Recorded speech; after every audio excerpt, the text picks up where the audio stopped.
we are talking about a primary school in London that has had to close a day early because of Palestinian protests taking place outside. We still want to hear from you. You can call us on 0344 499 1000. This is TalkTV. Joining me now to discuss this is Jake Wallis, editor of the Jewish Chronicle. Hello, thank you for joining me. Just tell us a bit about what's been happening at this primary school in East London, which has had to shut its doors a day early at the end of term because of some protests. Well, the problem started with one of the children, seems to be quite a young child at the primary school, who turned up with a Palestinian flag on his uniform. He's a kid of Palestinian descent, it seems, and apparently has lost some family members in the war over there, very sadly. But the teachers told him that he wasn't allowed to wear it because it was a political symbol. And the rules of the school, as with all other schools up and down the country, forbid any expressions of political opinions, particularly if they are divisive in any way or could be perceived to be divisive. However, his parents objected, sent him back to school day in, day out, wearing the Palestinian flag in different ways, in different positions. And as a result, it escalated and he ended up being sent home, I believe. And that's what sparked the protests that you can see on the screens at the moment. The local community were mobilized. They began to protest outside the school, demanding the resignation of the headmaster and flying the Palestinian flag, as you just saw in those pictures. And as a result of this, the school has had to close early. Yeah, and obviously the teachers were feeling intimidated by these protests, but that sort of speaks to a wider feeling of intimidation that people are feeling up and down the land from these large-scale protests like we've seen in London, particularly in the Jewish community. We've seen an explosion of anti-Semitism, actually, as well as an explosion of Islamophobia. Do you think these protests are going to end anytime soon, or is this something we are going to see more and more as people remain divided on this issue? I think the protesters do seem to have the bit between their teeth at the moment. They've put up a succession of challenges to the authorities, in particular on Armistice Day, if you can recall the scenes then. And they have not received any robust policing, shall we say. There have been some arrests, but on the whole, we have seen support for Hamas on the streets regularly without too many consequences. We've seen hate preachers in mosques up and down the land as well, spewing support for Hamas without too many consequences. And I think that what all this comes down to is the Palestinian flag. In itself, of course, the Palestinian flag is neutral. It's simply a symbol of the Palestinian people. It's perfectly possible to wave it, in a reasonable way because you want to have a Palestinian state or to represent sympathy with the Palestinian people.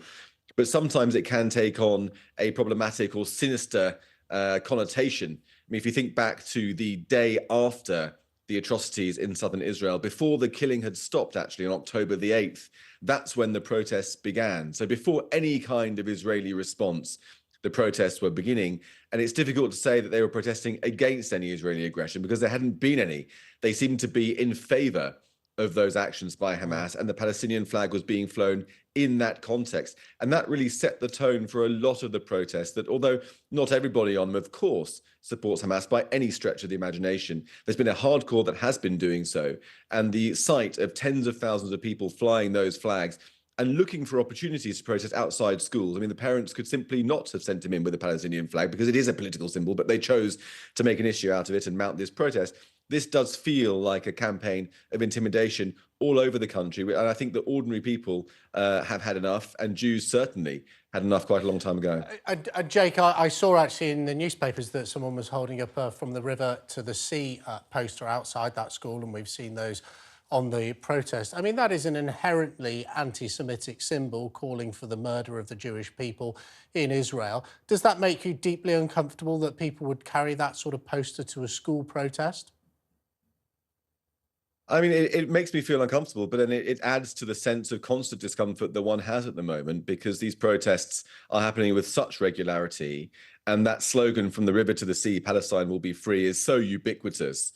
It's being chanted on the streets. It's being placed online hundreds of thousands of times, probably every day, if not more than that. It's all around us. And it is a call for this dismantlement of the Jewish state. And they don't want to have any peaceful solution with Jews, the people who chant that slogan. They want to dismantle the state of Israel and get rid of all. Do you think that's right, or do you think there's just a bit of a lack of understanding what that slogan actually means? Because when you saw those mass protests in London, people feel very supportive of the Palestinian cause. They're not all sympathisers with Hamas, and I think many people are almost duped when they're on these marches into sort of getting carried along with the crowd and making these anti-Semitic tropes and chants. Look, let me talk to you about this. A very good friend of mine is living in Israel, and he's in fact on the border in the far north. And he was telling me that the villages around him have been evacuated. They constantly hear air raid sirens. They're having to spend lots of time in the shelter. But his parents live in Manchester. And what he told me is that he is more concerned about his father walking to shul in Manchester than he is about his own personal safety living in Israel. Is that a common feeling and a common conversation that is happening around dinner tables here in the United Kingdom? Strangely enough, it is. I've had conversations, and I know many people in the diaspora outside of Israel who've had conversations with Israelis. And the Israelis say, you know, yes, this is an awful time for us, but we're fighting and we'll get through this. How are you?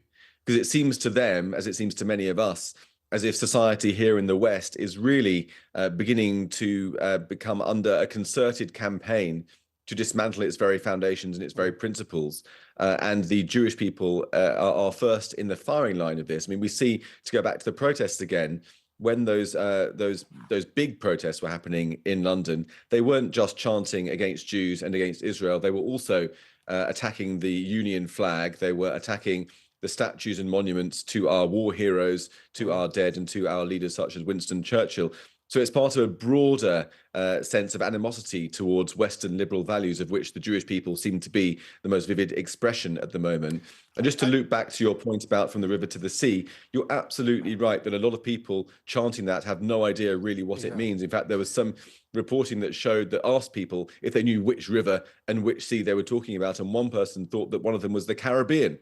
So clearly there's a lot of people who don't know very much. All they know is that it reflects on them politically to show themselves to be pro-Palestine and, you know, and on that side of the argument. But unfortunately, that ground of opinion is something ourselves. In terms of people who should know better, I see, and I can't let you go without asking you this, I see that you've been involved in a bit of a Twitter dust-up with Ben Wallis, who is seeking a right to reply in your paper. Are you going to give him that right to reply? I mean, the idea of the whole thing was totally bizarre. To be trolled by a former defense secretary on Twitter is not how I expected my life to end up, to be honest.